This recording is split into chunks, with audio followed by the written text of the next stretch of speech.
Okay. Okay, so we are rolling.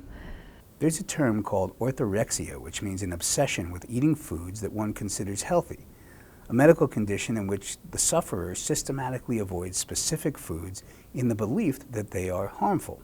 Is this something that we should be concerned about, or is it a smart thing to be concerned about eating healthy foods? Well, it's certainly smart to be concerned about eating healthy foods. This is a very, very important topic. The problem with orthorexia is that it's not coming from a place of really wanting to love yourself. It's coming from a place of trying to control whether or not you get sick, trying to control the outcome of things. And so it becomes kind of an obsession.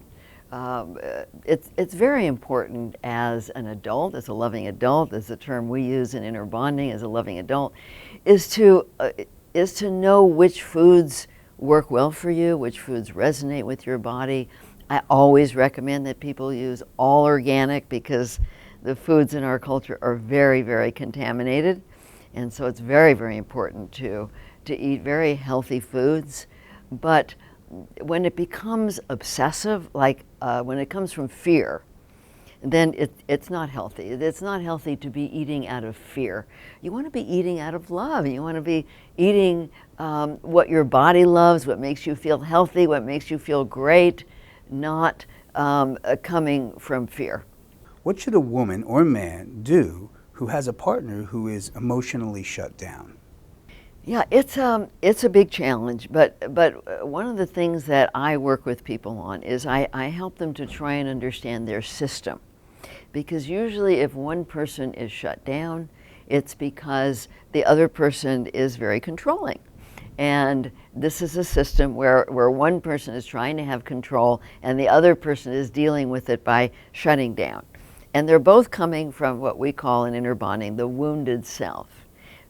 There's many ways that the wounded self tries to control and protect, and one of them is trying to control the other person overtly, like going after them or getting mad at them or pulling on them. And then another is to just resist that or shut down to not be controlled. So if one partner is shut down, there's a good reason for it. There's something going on in the system. And if the other partner doesn't like it, they need to be open to learning. They need to want to inquire what's happening in the system between them. What is the partner who's unhappy with the shutdown partner doing?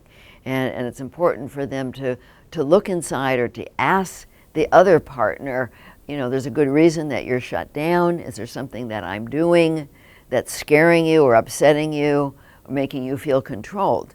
And so when people open to learning about this, there's a lot that they can learn about themselves and about each other. What's the truth about women and sex drive as they get older? What about for men?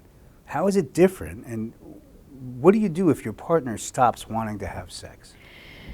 Well, for women, the sex drive definitely goes down as they get older, especially after they have kids.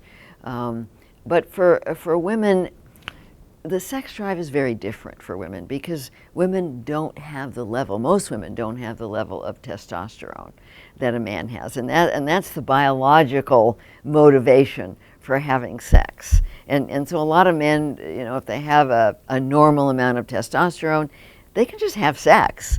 But women, they're sexually motivated by love, by intimacy, by connection. And unfortunately, that gets lost in a lot of relationships. And so if a man is unhappy that his wife is not wanting to have sex, again, he might want to inquire as to what's happening in their system. Is she feeling loved by him? Is there a connection between them? Instead of just getting angry, which a lot of men do, like they get angry that their wife doesn't want to have sex with them. That's not very attractive. That's not going to turn her on, to have him get angry and demanding instead of being kind and caring. And what I tell a lot of people is, look, if she doesn't want to have sex with you, then hold her, cuddle her, be warm, be caring, be tender, want to be close to her, want to care about her. That's going to do a whole lot more for her motivation to have sex. Because for women, it's not biological after a certain age. It's all emotional, and it's all about love and connection and intimacy.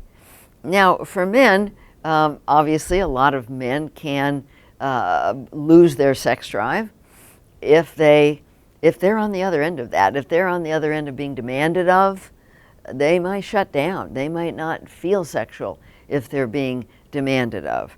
But there are many men who keep their sex drive their whole lives, which is great. It means that they're pretty healthy.